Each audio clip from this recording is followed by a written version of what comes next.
Assalamualaikum warahmatullahi wabarakatuh. Bersama saya Muhammad Rifki Daifullah. Kali ini saya akan membuat sebuah podcast untuk menyelesaikan tugas akhir hukum pidana. Nah, kali ini judulnya pentingnya hukum pidana bagi masyarakat Indonesia. Kali ini saya tidak akan sendirian karena akan ditemani oleh teman saya. Silakan bergabung Mas Nasrul serta Mas Syahid. Oke, bisa di sini Mas Monggo. Oh, di sini. Oh ya, saya di pinggir ya. Nah, kali ini kita akan sedikit membahas tentang fungsi hukum pidana. Nah, kita mulai dari hal basic terlebih dulu ya. Oh, sebelum itu perkenalan terlebih dahulu ya. Mas Nasrul, Mas Syahid, silakan dari Mas Nasrul dulu mungkin. Oke, jadi teman-teman perkenalkan, nama saya Muhammad Nasrullah, bisa dipanggil Nasrul dengan NIM 24110201 yang dalam konteks kali ini kami mendapatkan sebuah tugas berupa UAS hukum pidana yang membuat tugas podcast kali ini. Dan ini juga anggota tim kami yang akan membantu podcast dalam video tugas kali ini. Perkenalkan. Oke, perkenalkan nama saya Muhammad Syahid Bustami, bisa dipanggil dengan Syahid. Dan seperti yang dibilang oleh Mas Nasrul, sekarang kita akan menjalani podcast yang mana podcast ini menjelaskan tentang bagaimana sih pentingnya hukum pidana itu bagi masyarakat. Nah, ingin tahu kejelasan gimana? Mari kita lanjut ke podcast. Oh, sebelum lanjut nih Mas, pastinya mau kenalan juga nih. Oke, perkenalkan nama saya Muhammad Rifki membawa dengan NIM 242012010033 yang kali ini bertugas sebagai pembawa acara dalam video kali ini supaya tidak melebar kemana-mana ya Mas Nasrul. Nah, kali ini kita langsung saja ke dalam acara podcast. Kita mulai dari hal-hal yang basic terlebih dahulu. Oke Mas Nasrul, podcast ini kan judulnya pentingnya hukum pidana bagi masyarakat gitu kan ya. Nah, mungkin ada beberapa yang menganggap hukum pidana tuh hanya KUHP, hanya tentang pasal-pasal, tentang hukuman-hukuman. Nah, yang diketahui Mas Nasrul ataupun Mas Syahid, apa sih pengertian dari hukum pidana? Mungkin pertama Mas Syahid selaku orang yang paling top lah di antara kita bertiga ya, untuk benar. mengungkapkan apa sih hukum pidana itu. Oke, di sini saya akan menjawab pengertian dari hukum pidana itu apa. Jadi menurut Mujadno, bahwasanya pengertian hukum pidana itu ada 3. Yang pertama, perbuatan apa yang dilarang atau yang tidak boleh dilakukan. Yang dilarang dan tidak boleh dilakukan. Oke, lanjut. Yang kedua, itu menentukan kapan dan dalam hal apa yang melanggar peraturan tersebut dapat dikenai sanksi. Jadi waktunya itu kapan, itu Mas. Dan yang ketiga, itu menentukan bagaimana caranya hukum pidana itu dapat dikenakan kepada yang melanggar atau yang pelaku tindak pidana tersebut. Dalam misalnya contoh-contohnya mungkin contoh-contoh perilaku yang tidak boleh dihukum pidana nih apa Mas Nasrul? Jadi terkait masalah apa sih perilaku atau sebuah tindakan yang ketika kita lakukan itu masuk ke kategori hukum pidana, yang nantinya ketika orang itu melakukan tindakan atau perbuatan tersebut maka akan ada nestapa atau sanksi yang mereka alami. Mungkin sudah sering kita dengar bahwasanya pembunuhan itu juga merupakan salah satu contoh perbuatan tindak pidana. Pembunuhan, pencurian, Mukul orang Mas? mukul orang boleh, bisa. Bisa. Oh. Nah, makanya kan banyak sekali ini pengalaman pribadi saya ketika memang teman saya itu dipukuli oleh orang gila, bukan orang gila, orang mabuk. Orang mabuk ya. Di malam hari. Dan teman saya simpel, ketika dia dipukul, dia pergi ke kantor polisi ngomong, "Pak, saya dipukul kepalanya, ini bekasnya. Saya tahu orangnya ada di sana." sehabis dia pulang dari kantor polisi dia mendapatkan uang. Oh, itu salah satu fungsi dari Itu salah satu fungsi hukum pidana yang nantinya mungkin kita semua bisa membahas secara luas terkait masalah fungsi hukum pidana terhadap masyarakat. membahas fungsi ya Mas Nasrul Masyahid. Berarti secara umum fungsi hukum pidana nih buat nakut-nakutin orang ya Mas. Tidak mas, tidak. Jadi hukum pidana itu jangan hanya dipandang untuk menakut-nakuti masyarakat atau orang-orang, tetapi untuk menjaga ketertiban umum dan melindungi masyarakat luas seperti itu. Nice. Jadi tanpa adanya hukum pidana mas, mungkin saja kita hidup itu di dunia melakukan segala aktivitas itu was-was. Kita takut. Tiba-tiba ada orang ngebacok kita dari belakang, tiba-tiba ada orang yang mengeroyok kita dari belakang, dari depan, dari samping. Dan ketika tidak ada hukum pidana yang terjadi, yang diterapkan di Indonesia, khususnya negara kita tercinta yaitu Indonesia, mungkin saja nyawa kita sudah melayang sejak lama ketika memang ada orang lain yang hatinya tersinggung gara-gara kita. Jangan pun hal-hal seperti itulah, mungkin barang-barang yang di rumah kita setiap malam ada orang masuk tiba-tiba. Kalau misalkan tidak ada hukum pidana sama sekali. Sehingga memang saya sepakat sekali ketika Mas Yad mengatakan bahwa adanya hukum pidana yang muncul di masyarakat untuk menjaga kesejahteraan, menjaga keamanan. Dan ketika kita tarik secara istilah, ada namanya hukum pidana yang berfungsi sebagai represif. Apa itu fungsi represif itu Mas? Nah, jadi dalam teori hukum itu mas, yang disebut dengan fungsi preventif yang disebut Represif Mas, tadi yang disebutkan itu represif. Bagaimana itu fungsi represif Mas? Oke. Apakah Anda mau menjawab? nah, mungkin bisa dibantu. Oke, jadi secara garis besar ya, hukum yang ada di Indonesia itu ada dua fungsi sebenarnya. Ada yang namanya preventif, ada yang namanya represif. Oh, ada dua fungsi. Nah, Secara garis besar. karena ya tadi yang menyebutkan represif ini Mas Nasrul dan preventif Mas Syahid, kenapa dibagi aja dah penjelasannya biar boleh. Bagaimana? Boleh. Lanjut. Sepakat aku, sepakat. Oke, lanjut. Dari siapa dulu ini? Dari preventif. Preventif terlebih dahulu. Apa sih yang dimaksud dengan fungsi preventif yang ada di dalam hukum pidana? Nah, jadi dalam teori hukum itu mas, ada yang disebut dengan fungsi preventif. Nah, fungsinya itu singkatnya ada mas. Jadi hukum pidana itu dibuat itu bikin orang mikir dua kali dalam melakukan kejahatan tersebut atau melakukan tindak pidana tersebut. Nah, itu fungsi singkatnya preventif seperti itu. Jadi mungkin saya ulas kembali ya terkait masalah fungsi represif dan preventif ini. Oke, boleh Mas Nasrul. Sebenarnya ini sependek pengalaman saya, fungsi preventif itu terletak pada hukum perdata. Ya. Jadi terletak pada hukum perdata. Sedangkan represif itu hukum pidana. Ya, mungkin nanti saya ulas satu persatu. Kenapa kok hukum perdata itu dikatakan represif? Preventif? Karena fungsi hukum preventif itu hukum itu berfungsi sejak awal. Jadi bukan nunggu terjadinya suatu hal baru hukum itu dilakukan, tapi ya sejak awal langsung ditentukan. Oh, berarti dalam penerapan hukum pidana itu penerapannya tidak nunggu kejadian dulu gitu maksudnya Mas. Jadi misalnya gini Mas, yang dimaksud saya itu berarti misalnya kita ada sebagai kehidupan sudah ada fungsi represif gitu Mas. Preventif tadi Mohon maaf. Jadinya fungsi preventif ini kayak kita sekarang itu sudah terikat dalam pasal-pasal dalam hukum pidana biar kita melakukan gitu Mas. Sebenarnya maksud preventif itu hukum bukan nunggu terjadinya, sudah ada fungsinya. Ya mungkin saya agak sedikit susah untuk menjelaskan, namun kita kembali ke topik utama bahwasanya hukum pidana adalah represif ya. Biar tidak melebar kemana-mana.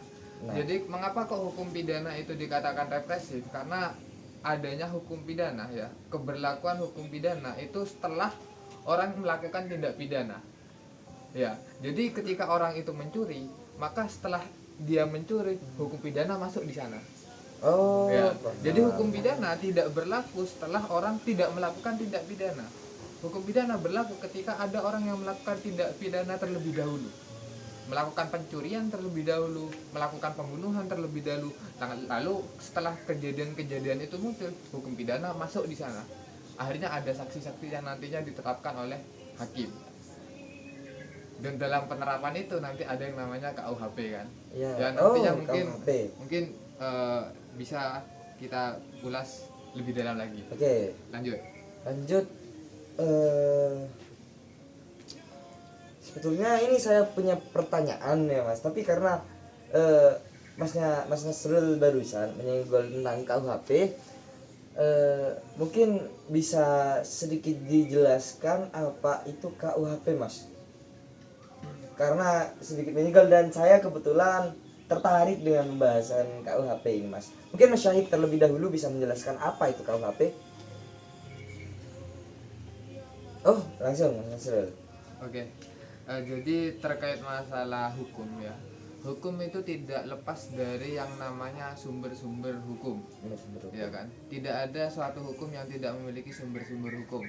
Semuanya pasti memiliki sumber-sumber hukum yang nantinya dengan adanya sumber-sumber hukum nanti melahirkan yang namanya hukum-hukum. Dan dalam konteks hukum pidana ada sumber-sumber hukum. Ya, salah satu sumber hukumnya adalah KUHP. KUHP itu semacam buku yang isinya adalah pasal-pasal yang menceritakan atau menjelaskan tentang apa saja yang ada dalam dunia perpidanaan. Ya.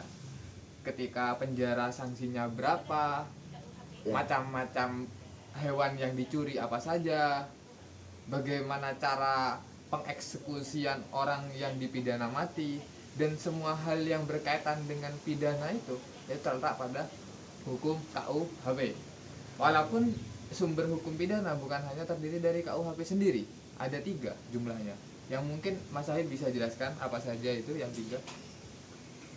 Sumber-sumber dari KUHP. Sumber-sumber hukum pidana. Oh, sumber-sumber hukum pidana. Sumber hukum pidana. Ya. Tadi kan soalnya saya sudah jelaskan terkait masalah satu sumber, yaitu KUHP. Ya. Dan apa sih kedua ini? Pasti kalian bingung. Ya. Oke teman-teman, sambil menunggu mungkin Mas Syahid memfikirkan kembali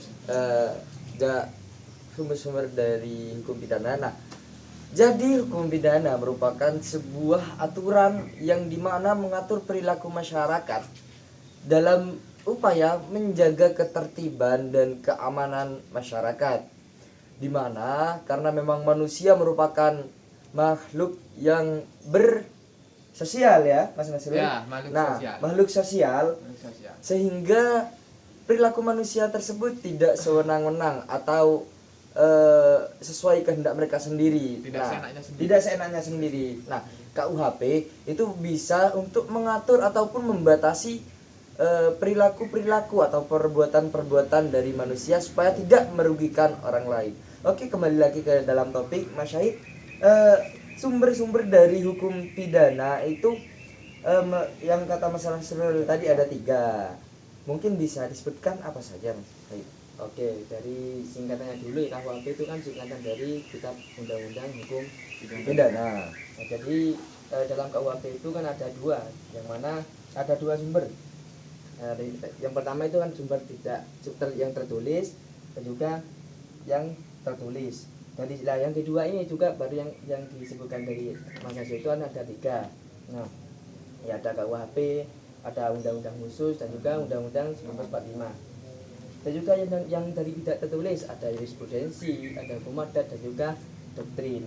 Nah, dari sumber hukum pidana yang tertulis di sana ada undang-undang 1945, ada KUHP sendiri, kitab undang-undang pidana dan juga undang-undang pidana khusus. Itu yang dari yang tertulis. Dan juga yang dari hukum sumber hukum yang tidak tertulis. Di sini ada jurisprudensi, ada hukum adat dan juga doktrin.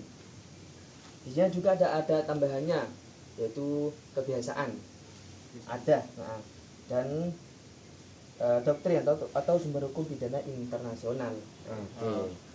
Jadi gimana, Mas? sebenarnya setelah yang disampaikan oleh Mas Said itu sebenarnya ada benang merah kesimpulan bahwasanya sumber hukum pidana itu ada yang bersumber dari hukum tertulis yang dalam artian adalah KUHP, Iya, KUHP. ada yang di luar KUHP, dan betul, ada betul. juga yang berupa hukum adat atau kebiasaan. Kebiasaan. Oke. Oke, Mungkin langsung lanjut saja. ini saya punya salah satu pertanyaan yang mungkin orang-orang di luar sana ingin tahu lah. Ya. Kenapa, Mas, ketika kita membaca di Amerika misalnya, itu ketika misalnya ada ketua gangster yang telah melakukan banyak kejahatan, misalnya ada pengedar, dia telah mengedarkan narkoba misalnya, melakukan pembunuhan, bahkan melakukan human trafficking, itu hukum penjaranya bisa di luar akal, maksudnya agak sampai dalam hitungan manusia sampai Ya. 1000 tahun atau misalnya, nah di sana. Sedangkan di Indonesia tahu sendiri, kalau misalnya hukuman penjara, nah hukuman penjara ya Mas, itu hanya maksimalnya 20. Kenapa? Iya, 20 tahun. Kenapa sistem penjara di Indonesia dengan di Amerika itu berbeda, Mas?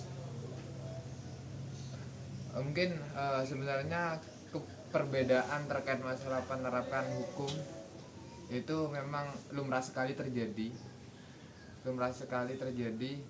yang mana ini sesuai diperhatikan dari relevansi hukum itu sendiri. Dan sedangkan dalam konteks di Indonesia kita itu menggunakan hukum pidana yang sifatnya itu absorpsi, ya, sehingga Absorpsi. tidak ada plus-plusan seperti di Amerika yang sampai bisa 1000 tahun, gitu ya. jadi tidak ada seperti itu, sehingga mentok-mentok di Indonesia itu ya 20 tahun, benar apa yang Anda sampaikan. Oke, Iya, gimana Mas? biasanya kan disebutkan sama Mas Yati itu ada istilah kata absorpsi. Absorpsi. Itu apa Absorpsi. itu Mas? Maksudnya absorpsi itu.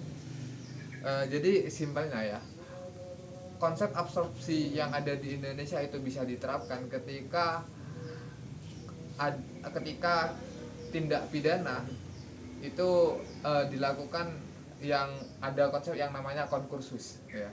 Konkursus yang mana ketika ada seorang yang melakukan tindak pidana secara bersamaan di waktu yang sama atau di waktu yang berbeda namun tidak relatif, Namun berkelanjutan. Berkelanjutan. itu bisa kita gunakan konsep absorpsi. Jadi misalkan contohnya ginilah, di masyarakat ada nih teman saya yang mencuri di rumah A, Nah, boleh. dan ketika dia mencuri, dia mengambil barangnya nih, dan ketika dia masuk ke rumah orang, ada mbak-mbak seksi dengan telanjang dada, dan akhirnya dia melakukan kejahatan yang lain di sana. Nah, agar tidak ketahuan, maka wanita yang telanjang dada tadi dibunuh. Jadi ada 3 kejahatan nih, ada mencuri, Pencurian. ada Pemerkosaan, dan ada pembunuhan. pembunuhan. Ah. Nah, dari ketiga hal ini kita tidak menjumlahkan sanksinya, tapi kita mengambil yang paling berat. Nah, sehingga dalam mengambil yang paling berat itu yang disebut sebagai absorpsi. Namun dalam hal ini itu nanti ditambah sepertiga dari sanksi yang terberat itu. Jadi yang pembunuhan ada 15 tahun mentok, sepertiganya 15 tahun adalah 5 tahun. 5 tahun, betul. Jadi 15 tahun ditambah 5 tahun adalah 20 tahun. Sehingga ambil lu 20. Oh iya, Pak. Kayaknya ini saya sudah mulai memahami beberapa hal yang dapat menjadi hal yang penting ketika penting. masyarakat memahami hukum pidana. Yang pertama